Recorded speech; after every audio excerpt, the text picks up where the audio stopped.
క్రమ సంఖ్య 1 ప్రక్కన ఫిబ్రవరి 27న జరిగే పోలింగ్ లో ఉమ్మడి కరీంనగర్, ఆదిలాబాద్, నిజామాబాద్, మెదక్ జిల్లాల బీజేపీ గ్రాడ్యుయేట్ ఎమ్మెల్సీ అభ్యర్థి అంజిరెడ్డి చిన్నమైల్ గారికి మొదటి ప్రాధాన్యత ఓటు వేసి భారీ మెజారిటీతో గెలిపించండి. ప్రశ్నించే గొంతును శాసన మండలికి పంపి గ్రాడ్యుయేట్ల గొంతును బలపరచండి. చేసినటువంటి భారతీయ జనతా పార్టీ సీనియర్ నాయకులందరికీ కూడా పేరు పేరున శుభాకాంక్షలు, అభినందనలు తెలియజేస్తా ఉన్నాను. ఈ నెల 26వ తారీఖున శివరాత్రి వస్తుంది. నాకు తెలిసి మనందరికీ పెద్ద పండుగ. కొందరు కొమరల్లి మల్లన్న పోతారు, కొందరు ఏడుపాయల దుర్గమ్మ దగ్గరికి పోతారు, ఇంకొందరు శ్రీశైలం పోతారు. ఎవరు ఎక్కడికి పోయినా నేను మీతో చేసేటువంటి విజ్ఞప్తి, దయచేసి 27వ తారీఖు రోజు మాత్రం ఉదయం పోలింగ్ స్టార్ట్ అయ్యేసరికి మనమందరం కూడా ప్రతి పోలింగ్ స్టేషన్ ముంగట మినిమం ఒక 25 మందితోటి ఖచ్చితంగా మనం కనబడాల్సిందే. ప్రతి ఓటర్ని ఎవరైతే రాత్రి జాగరణ చేసిరో ఇలా ఓటుకు వస్తలేరని అనుకుంటున్నామో ఎక్కడికక్కడ మండలాధ్యక్షులు ఇనిషియేట్ తీసుకొని వాళ్ళ ఇంటికి మోటార్ సైకిల్ ఇచ్చి పంపించైనా సాయంత్రం 4 గంటలకే ఎన్నికలు ముగుస్తాయి. కాబట్టి ప్రతి వ్యక్తిని తీసుకొచ్చి ఓటింగ్ వేయించాల్సినటువంటి బాధ్యతను ఇక్కడికి వచ్చినటువంటి మండలాధ్యక్షులు అందరూ కూడా తీసుకోవాలి. ఎందుకంటే శివరాత్రి పెద్ద పర్వదినం, ఎక్కువ మంది జాగరణ చేస్తారు. కానీ మీకు అందరికీ ఇంకో మాట కూడా గుర్తు చేస్తా ఉన్నా నేను. ఊర్లలో మాట చెప్తారు, శివుడు ఆజ్ఞ లేకపోతే చీమ కూడా కుట్టది. శివుడు ఆజ్ఞాపించిండు కాబట్టి ఎన్నికలు 26వ తారీఖు తెల్లారి 27వ తారీఖు వచ్చినాయి. కాబట్టి అందరు కూడా మంచి మనసుతోటి, పెద్దలు ఇద్దరు కూడా సేవాభావంతో, అటు అంజిరెడ్డి గారు కానీ ఇటు కొమరయ్య గారు కానీ వారు ఉన్నటువంటి రంగాల్లో, వారు ఉన్నటువంటి ప్రాంతాల్లో గత కొన్ని సంవత్సరాలుగా నిస్వార్థంగా ప్రజలకి సేవ చేస్తూ వచ్చినటువంటి వ్యక్తులు ఇద్దరు. కాబట్టి దయచేసి రఘునందన్ మెదక్ పార్లమెంటుకు పోటీ చేసినప్పుడు మీరందరూ ఎట్లయితే ఓట్లేసి మా పార్టీ నాయకులందరూ కష్టపడి రఘునందన్ గెలిస్తే మేం గెలిచినామని చెప్పి కష్టపడి నా గెలుపులో ఈ మెదక్ గడ్డ నుంచి 15,000 ఓట్ల మెజారిటీ ఇచ్చి నన్ను అయితే ఆశీర్వదించిరో మొదటి స్థానంలో ఓట్లు సంపాదించుకోవాలని చెప్పి నేను మీ పార్లమెంట్ సభ్యుడిగా మీకు అందరికీ కూడా సవినయంగా విజ్ఞప్తి చేస్తా ఉన్నాను. ఎందుకో దీని వెనకాల నా స్వార్థం కూడా ఉంది. జిల్లాలో మనకి ఎవరు లేరు. ఎమ్మెల్యే ఇటు మల్క కొమరయ్య గారిని, అటు అంజిరెడ్డి గారిని ఇద్దరిని గెలిపించుకుంటే ఎవడున్నాడు బీజేపీకి ఒక్కడే ఉన్నాడు అనే చోట ఒకని ప్లేస్లో రాష్ట్ర యువమోర్చా అధ్యక్షుడు మిత్రుడు సహచర న్యాయవాది మహేందర్ గారిని వేదిక మీదకి రావాల్సిందిగా కోరుతా ఉన్నాడు. టీఆర్ఎస్ వాళ్ళు 6 ఎమ్మెల్యేలు ఉన్నారు, కాంగ్రెస్ 1 ఎమ్మెల్యే ఉన్నాడు, బీజేపీకి 1 నెలకో 2 నెలకో రాబోయేటువంటి స్థానిక సంస్థల మొత్తం కూడా కాషాయం చేయిస్తామంటే మళ్ళీ చేతులు ఎత్తుర్రి. ఎందుకంటే నేను మళ్ళీ చెప్తా ఉన్నా, శివరాత్రి పండుగ అన్న రాత్రి అంతా జాగరణ చేస్తారు, దైవం మీద భక్తితోటి ఉంటారు. పొద్దున్న లేస్తే భారతీయ జనతా పార్టీ నాయకులు మనం 2 అక్షరాలు చెప్తాం. 1 దేశం కోసం, 2 ధర్మం కోసం చేస్తున్నామని చెప్తాం. మరి ఆ దేశం కోసం, ధర్మం కోసం తెలంగాణలో భారతీయ జనతా పార్టీ అధికారంలోకి రావడానికి ఇప్పుడు జరుగుతున్నటువంటి మన 2 ఎమ్మెల్సీ ఎన్నికల్ని స్పష్టంగా గెలిపించాలనేటువంటి ఒక ఆలోచన రావాలి. ఎంత ప్రేమనైతే మీరు నా ఎన్నికలలో చూపెట్టిరో, ఎంత కష్టాన్నైతే నా ఎన్నికలలో పడ్డారో, రగన్న గెలిస్తే మేం గెలిచినట్టు మా కష్టాలు తీరుతాయని అనుకున్నారో, ఆ రగన్నకి వేడి నీళ్ళకి చన్నీళ్లు తోడుగా ఇంకో 2 ఎమ్మెల్సీలు వస్తే ఖచ్చితంగా ప్రతి కార్యకర్త కష్టంలో భారతీయ జనతా పార్టీ మీ ఎంపీ నిలబడతాడని చెప్పి ఈ సందర్భంగా తప్పకుండా తెలియజేస్తా ఉన్నాను. ఈ మధ్యలో మీరంతా చూసిర్రు, గజ్వేల్ అసెంబ్లీ పరిధిలో కొండపాక అనేటువంటి మండలాధ్యక్షుడిని రాత్రి పోలీస్ స్టేషన్కి తీసుకొచ్చి రాత్రి రిమాండ్ చేస్తామని పోలీసులు కొట్లాట పెట్టినప్పుడు రాత్రి 11 గంటల నుంచి తెల్లవారుజామున 3 గంటల దాకా పోలీస్ స్టేషన్లో కూర్చొని అరెస్ట్ అయిన మండలాధ్యక్షుడిని, మిగతా కార్యకర్తలందరినీ బెయిల్ మీద ఇంటికి ఎవరు తెచ్చిరు? మీ మెదక్ ఎంపీ ఆడిపోయి వకీలుగా నిలబడి కొట్లాడి తెచ్చిండు.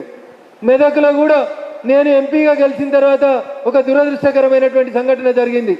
అప్పటి జిల్లా పార్టీ అధ్యక్షుడు మిత్రుడు గడ్డం శ్రీనివాస్తో పాటు భారతీయ జనతా పార్టీలో పేరున్న ప్రతి నాయకుడిని పోలీసు వాళ్ళు ఏరి కేసులు పెట్టి రిమాండ్ చేస్తే నల్లకోట వేసుకొని పోయి కోర్టులో నిల్చొని మనోళ్ళందరినీ బయటికి ఎవరు తెచ్చిర్రు? మరి అట్లా 24 గంటలు మీకోసం కష్టపడుతున్న మీ ఎంపీ చేతులు మెదకోళ్ళే, గెలిచేది నిలబడేది కూడా మెదకోళ్ళే. నిలబడదామా? ఈ గ్రాడ్యుయేట్లు, ఈ టీచర్లు, లెక్చరర్లు మనకు సపోర్ట్ చేయకపోతే మనం గెలుతుంటిమా? ప్రతి నాయకుడు, ప్రతి కార్యకర్త ఒక దీపం ఇంకొక దీపాన్ని వెలిగించినట్టు ఎక్కడోళ్ళెక్కడ కష్టపడి పనిచేసిరు. కాబట్టి మనకి ఎమ్మెల్యే, కాంగ్రెస్ ఎమ్మెల్యే ఉన్నప్పటికీ కూడా మెదక్లో మనం 15-16 వేల మెజార్టీ తెచ్చుకున్నాం. తెచ్చుకున్నామా లేదా? ఇప్పుడు ఒక పోటీ నడుస్తుంది ఈ ఎమ్మెల్సీ పరిధిలో. ఈ ఎమ్మెల్సీలో 4 జిల్లాలు ఉన్నాయి, ఉమ్మడి జిల్లాలు. ఎన్ని? మెదక్, కరీంనగర్, నిజామాబాద్, ఆదిలాబాద్. ఈ 4 జాగాలల్లో ఎవరున్నారు ఎంపీలు? ఎవరున్నారు? మన ఎంపీలనే ఉన్నాం. నిజామాబాద్ పోతే అరవింద్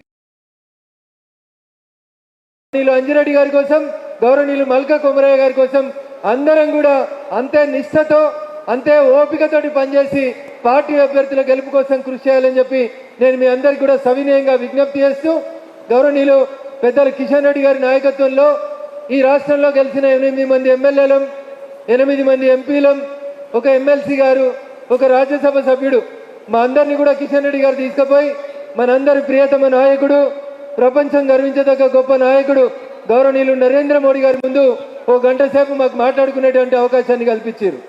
మోడీ గారు ఒకటే ఒక మాట చెప్పిండ్రు, దేశంలో కాశ్మీర్ నుంచి కన్యాకుమారి దాకా అన్ని రాష్ట్రాల్ని ఒకటి మనం గెలుస్తూ వచ్చినాం, తెలంగాణలో గెలవాలనేది నా ఆకాంక్ష. మోడీ గారు కలగంటే ఆయన అన్న కళను నెరవేర్చాల్సిన బాధ్యత ఎవరిది? ఎవరిది? ఏం చెప్పారు స్వామి వివేకానంద గారు? ఇనుప గండలు, ఉక్కు నరాలు కలిగినటువంటి 10 మంది యువతనిస్తే ఈ దేశ చరిత్రను మారుస్తామని స్వామి వివేకానంద గారు చెప్పారు. నాటి నరేంద్రుడు కలలు కంటే నేటు నరేంద్రుడు మన దేశాన్ని ప్రపంచంలో ఎక్కడికి పోయినా మోడీ మోడీ మోడీ అనే నినాదం తప్ప ఇంకొక నినాదం లేకుండా ఈ దేశం విశ్వగురుగా మలచబడతా ఉంది. అంత గొప్ప నాయకత్వంలో పనిచేస్తున్న మనకు వచ్చిన ప్రతి అవకాశాన్ని సద్వినియోగం చేసుకోవాలన్నా, పక్కింటి వాళ్ళు గొప్పగా ఉన్నారని సంతోషపడాలన్నా ఏం చేయాలి?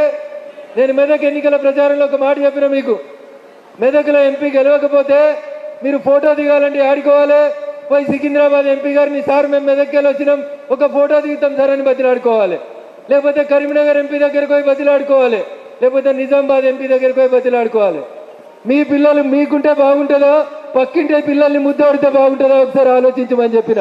ఇవాళ అదే మాట మనం కూడా ఆలోచించుకోవాలి. మన ఎమ్మెల్సీలు గెలవాలో పక్క పార్టీ పోతే గెలిచి పైరవ్ చేసుకుందామా? ఎవరు గెలవాలి? అంజరెడ్డి గెలిస్తే ఈయనే పటాంచారులు ఉంటాడు, పోయి అంజన్న చేస్తావా సస్తావా అని లొల్లిపెట్టే అధికారం మీకు ఉంటుందా ఉండదా? అదే పక్క జిల్లా వాడు గెలిచిండు అనుకో, పోగలుగుతారా? అడగగలుగుతారా? సో అందుకని మన జిల్లా వాడు, మన అభ్యర్థి మనం గెలిపించుకుంటే రేపు నేను ఇందాకే చెప్తున్నా, 4 జిల్లాల మధ్యలో జరుగుతున్న ఈ రేసులో ఎవరు ముంగట ఉండాలి? ఎందుకంటే 10 ఏళ్ళు పాలించినోన్ని, 6 అడుగులు ఉన్నోన్ని, ఒక్క ఎమ్మెల్యే లేకున్నా అన్ని సర్వేలు మెదక్ పార్లమెంట్ ఎవడో గెలుస్తాడని చెప్తే వాళ్ళందరి అంచనాలని దాదాపు 250 కోట్లని ఏడేయటం గణపురం ఆనకట్ట కింద పెట్టి ఎవరిని గెలిపించినాం? కాషాయ జెండాని గెలిపించినాం. అట్లే రేపటి ఎమ్మెల్సీ ఎన్నికలలో కూడా గౌరవనీయులు అంజిరెడ్డి గారిని, మల్కా కొమరయ్య గారిని గెలిపిస్తే నా గొంతు కొంచెం రెస్ట్ దొరుకుతుంది. రోజు నేనే మాట్లాడి అన్నీ నేనే అరిచి చేయడం వల్ల నేను కొంచెం వీక్ అవుతుంటా, నష్టపోతూ ఉంటాం. అందుకని నన్ను ఇంకో 4 రోజులు మీరు కాపాడుకోవాలంటే నాకు ఇంకో 2 సపోర్ట్గా రావాలి. ఇస్తారా ఇయ్యరా? సో అంతే విశ్వాసంతో కిషన్ రెడ్డి గారు వస్తానని అడిగితే నేను చాలామంది గ్రాడ్యుయేట్ మిత్రులకి, ప్రైవేట్ స్కూల్లో టీచర్లకి, యాజమాన్యాలకు రిక్వెస్ట్ చేసి ఒక్కరోజు ముందు చెప్పిన ఇంత పెద్ద సంఖ్యలో ఇక్కడికి తరలి వచ్చినటువంటి గ్రాడ్యుయేట్ మిత్రులకి, పార్టీ నాయకులకి, ఉపాధ్యాయ సోదరులకి, సంఘాలను పక్కన పెట్టి కొంతమంది ఉపాధ్యాయ మిత్రులు వచ్చారు, వారందరికీ కూడా శిరస్సు వంచి నమస్సుమాంజలి తెలియజేస్తూ, చివరిగా మా జర్నలిస్టు మిత్రులు కూడా, అనేక మంది జర్నలిస్టు మిత్రులకు ఓటు ఉంటుంది, చాలా మంది మీరు కూడా గ్రాడ్యుయేట్సే కాబట్టి అన్న మా రగన్న గెలిస్తే మా ఈనాడు విలేకరు గెలిచినట్టు, మా రిపోర్టర్ గెలిచినట్టు అని ఆ రోజు మీరు నా కోసం ఎట్లా కష్టపడ్డారో ఇప్పుడు రేపు అదే రకంగా అంజిరెడ్డి గారి కోసం, మల్కా కొమరయ్య గారి కోసం కూడా మౌత్ టు మౌత్ క్యాంపెయిన్లో మీరు మాకు సహాయపడాలని మనస్ఫూర్తిగా మిమ్మల్ని అందరినీ వేడుకుంటూ అవకాశం ఇచ్చిన వేదిక మీద ఉన్నటువంటి రాష్ట్ర పార్టీ అధ్యక్షులు మరి మీకు అందరికీ కూడా శిరస్సు వంచి నమస్సుమాంజలి తెలియజేస్తూ సెలవు తీసుకుంటా ఉన్నారు. జై హింద్, జై భారత్. నరేంద్ర మోడీ గారి నాయకత్వం. వస్తలే సప్పుడు 16,000 మెజారిటీ వచ్చిన మెదక్లో సప్పుడుకి ఇంతే ఉంటుందా? అద్దాలు వలిగిపోవాలి రీసౌండ్కి. నరేంద్ర మోడీ గారి నాయకత్వం. ఎక్కువ సప్పుడు